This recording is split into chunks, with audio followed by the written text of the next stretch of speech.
Assalamualaikum warahmatullahi wabarakatuh. Ya, bagi Anda yang ingin menjadi pelaku usaha, kemudian ingin membentuk suatu badan hukum atau badan usaha, pada video kali ini saya akan menjelaskan badan usaha apa yang tepat untuk Anda, apakah PT, kemudian yayasan, koperasi, ya, atau firma, persekutuan komanditer, atau persekutuan perdata lainnya kita akan ulas di video ini. Nah, jangan lupa Anda saksikan video ini sampai habis.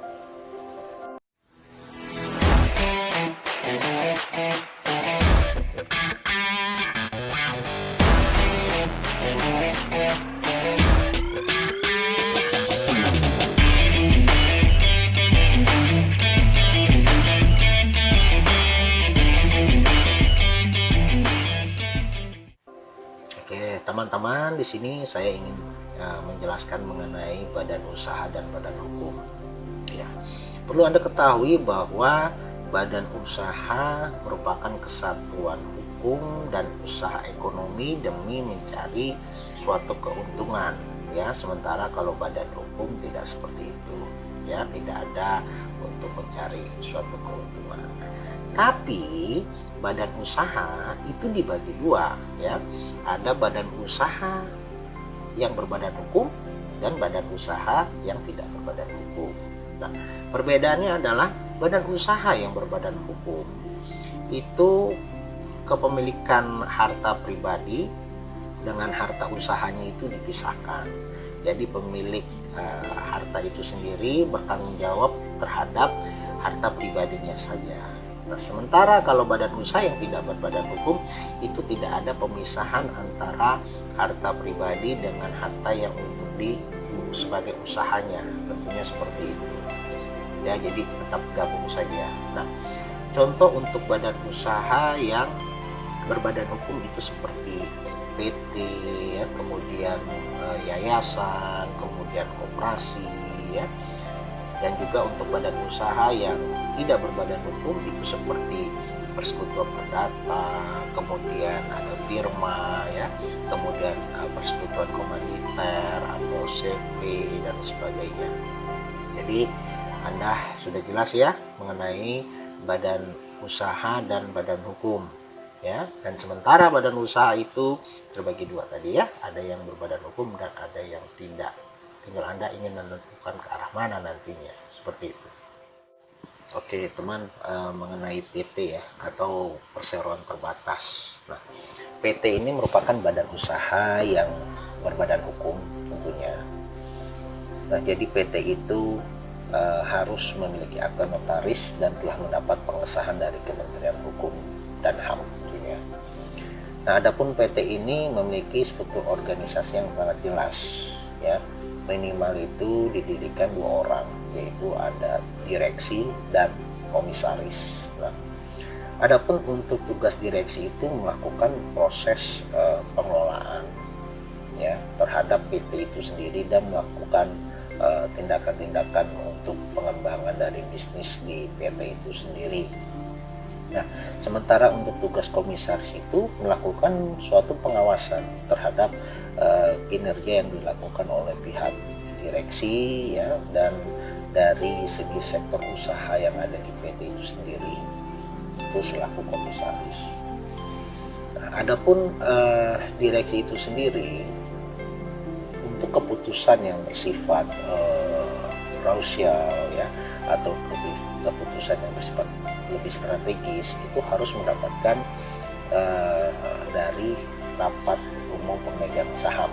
Ya, harus dirapatkan, ya, karena ada pemegang sahamnya yang harus dihadiri oleh direksi itu sendiri atau komisaris. Nah, adapun dari bisnis, dari segi pertanggungjawabannya itu lebih kepada PT-nya. Ya, jadi direksi itu hanya melakukan tindakan pengelolaan terhadap sektor bisnis yang ada di PT itu. Nah, sementara yang ketika terjadi adanya kepailitan atau kebangkrutan, itu yang bertanggung jawab adalah atas nama PT itu sendiri, ya. Ya, yang dimana di dalamnya itu adalah adanya investor atau pemegang saham. Jadi seperti itu kalau Anda ingin membuat suatu PT, teman-teman. Oke, yang kedua mengenai yayasan, ya.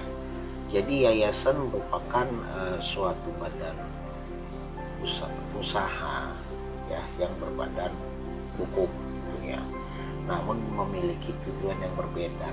Pada umumnya bukan tujuan untuk mencari keuntungan ya, tapi untuk tujuan sosial. Nah, ini lebih cenderung dijumpai seperti yayasan-yayasan sosial ya, ada panti asuhan ya, kemudian ada buat panti jompo ya, kegiatan keagamaan ya, yayasan-yayasan lebih kepada sosial, bukan untuk mencari keuntungan. Ini yang berbeda. Jika Anda ingin melakukan suatu upaya kegiatan sosial, maka dirikanlah dengan badan usaha yayasan tentunya seperti itu. Oke, mengenai untuk koperasi ya, berbeda halnya dengan PT ya. Kalau PT tentu itu merupakan lebih ke persekutuan permodalan ya, karena di PT itu ada modal dasar, modal ditempatkan, modal di store. Nah, sementara untuk koperasi sendiri itu adalah usaha bersama untuk terdapatnya adanya persekutuan perorangan ya, demi mencari tujuan kesejahteraan masyarakat tentunya. Jadi lebih ke arah kesejahteraan ekonomi untuk masyarakat. Kalau untuk koperasi pun juga didirikan itu minimal 20 orang ya. Di situ bagian dari badan usaha yang memang harus berbadan hukum koperasi itu, yang memang harus dibuatkan akta notaris, kemudian mendapat pengesahan dari Kementerian Hukum dan HAM tentunya, dan lebih lanjut tentu urusan itu di Kementerian Koperasi juga. Nah, kemudian juga terdiri dari beberapa struktural organisasi ya. Di situ koperasi itu ada ketua atau pengurus ya, pengurus koperasi, kemudian ada pengawasnya juga, ada rapat anggota atau istilahnya ya RUPS juga ya, rapat pemegang saham juga. Jadi secara umum itu koperasi kebanyakan yang ada itu seperti koperasi simpan pinjam ya, kemudian koperasi unit desa dan sebagainya ya, itu banyak. Yang penting di bawah naungan Kementerian Koperasi. Nah, itu dari segi koperasinya teman-teman. Oke teman-teman, untuk CV atau persekutuan komaniter ya, nah ini merupakan suatu badan usaha namun bukan berbadan hukum, karena dia lebih cenderung kepada sekutu perseorangan ya. Jadi untuk CV sendiri itu memang diatur minimal 2 orang ya, 2 orang. Itu pertama untuk sekutu komplementer atau sekutu aktif, dan yang satu lagi selaku sekutu komaniter atau sekutu pasif.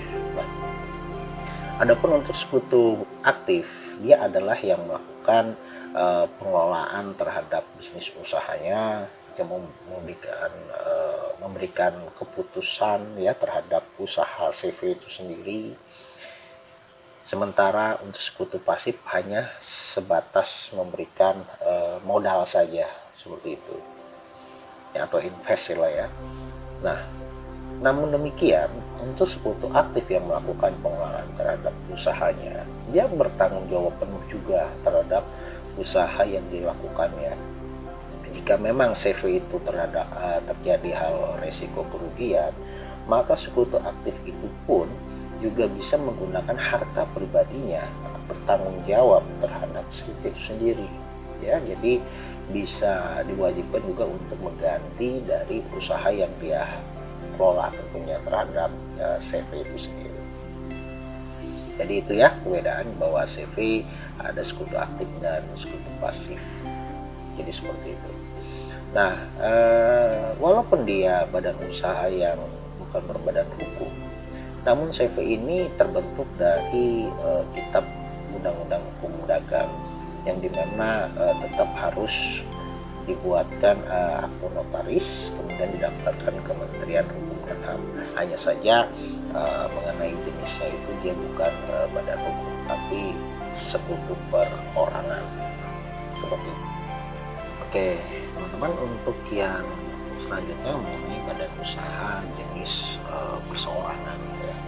Nah, ini banyak dijumpai ya, jenis usaha perseorangan ini dia lebih kepada melakukan pengelolaannya seorang ya, atau sendiri, baik mulai dia memproduksi, kemudian dia modal juga, kemudian dia melakukan pemasaran ya, itu pribadi aja.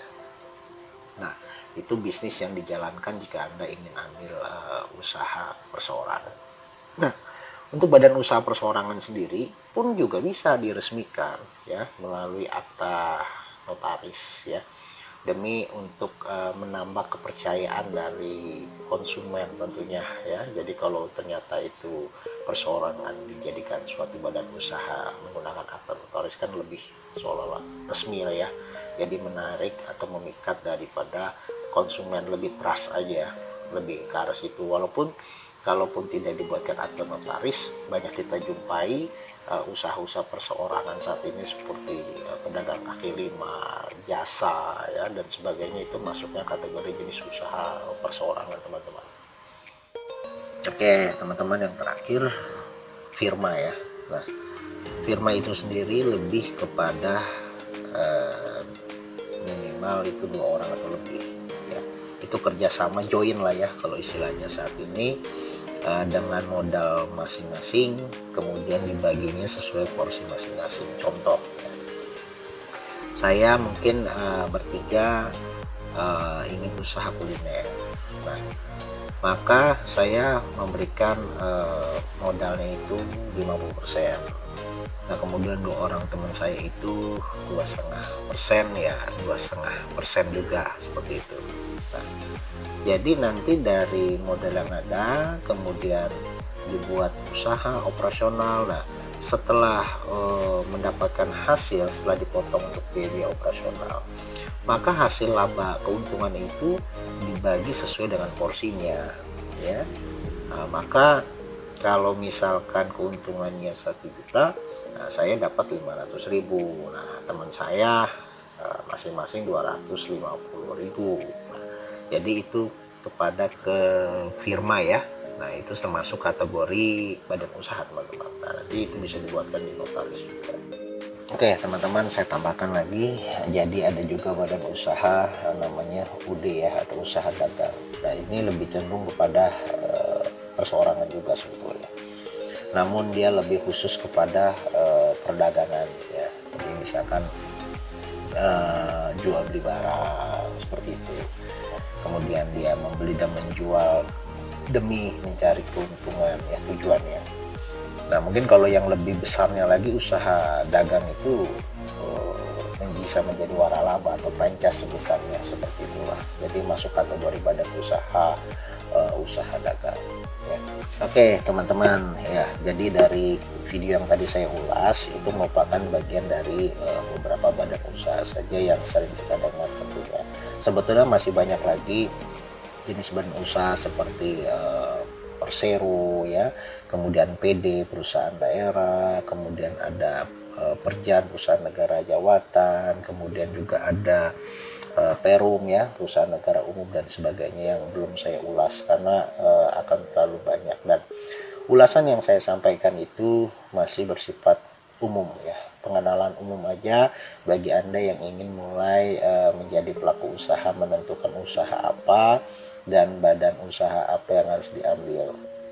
Nah, kemudian adapun dalam proses pengurusannya itu tentu ketika badan usaha ya, atau yang baik itu termasuk yang berbadan hukum atau tidak, itu lebih cenderung lebih baik itu menggunakan proses pengurusan akta notaris ya. Kalau mau ngurus badan usaha itu langsung saja ke notaris. Nanti dari notaris itu tentang nanti diurus ya, dari mulai bisa dibantu juga sekalian dengan surat keterangan domisili, kemudian pengurusan pengesahan ke Kementerian Hukum dan HAM ya, kemudian NPWP, kemudian nanti pengurusan SIUP dan PDP. Itu adalah standar dari pengurusan misalkan contoh PT ya, sampai di situ. Nah, adapun terlepas dari itu Nah, itu pasti bisnis-bisnis itu kan ada yang berkembang ya, ada bisnis makanan, maka nanti akan melakukan pengurusan ke BPOM ya, sertifikasi halal ya. Nah, kalau misalkan lebih ada usaha jasa kontraktor, itu ada dokumen khusus lagi tuh ya, bisa urus ke Gapensi, gabungan usaha konstruksi ya. Kemudian jika Anda ada ekspor impor ya, dari yang tadi saya sampaikan pengurusan dokumen standar ya, bisa urus ke APU ya, angka penal impor ya. Kemudian ada ISO ya. Masih banyak lagi ya. Jadi saya tidak bisa mengulasnya semua di video ini. Namun jika Anda ingin ada pertanyaan ya bisa isi kolom komentar saja. Ya kita belajar sama-sama aja ya, mencari sesuatu hal yang baik untuk semuanya ya, khususnya dalam dunia bisnis ya. Nah kalau saat ini memang sudah sistem online ya, jadi kalau yang tadi saya sampaikan itu standar manualnya aja untuk pengurusan dokumen yang ada. Nah jadi sekarang sudah menggunakan aplikasi atau sistem OSS ya. Biasanya itu diakses dulu ketika Anda ingin mendaftarkan nama usaha Anda ya, nama brand Anda ya, sekarang lebih ke online. Jadi kalau saran saya sih diurusnya ke notaris saja. Biasanya notaris menyediakan atau memproses dari A sampai Z untuk prosesnya lebih mudah ya, tinggal Anda mencari saja untuk biaya yang sesuai dengan Anda ya, notaris pekerjaan Anda, kemudian biaya yang sesuai dengan kemampuan Anda ya, jadi lebih mudah seperti itu. Nah, jadi saya hanya menjabarkan secara umum saja mengenai badan-badan usaha yang ada. Oke, nah jadi itu saja video yang saya buat kali ini, semoga bermanfaat untuk Anda. Jika ada kekeliruan saya mohon maaf ya. Jangan lupa Anda saksikan video performance center yang lebih seru lagi tentunya. Ingat, terima kasih bagi Anda yang telah subscribe, like, dan share channel ini. Assalamualaikum warahmatullahi wabarakatuh.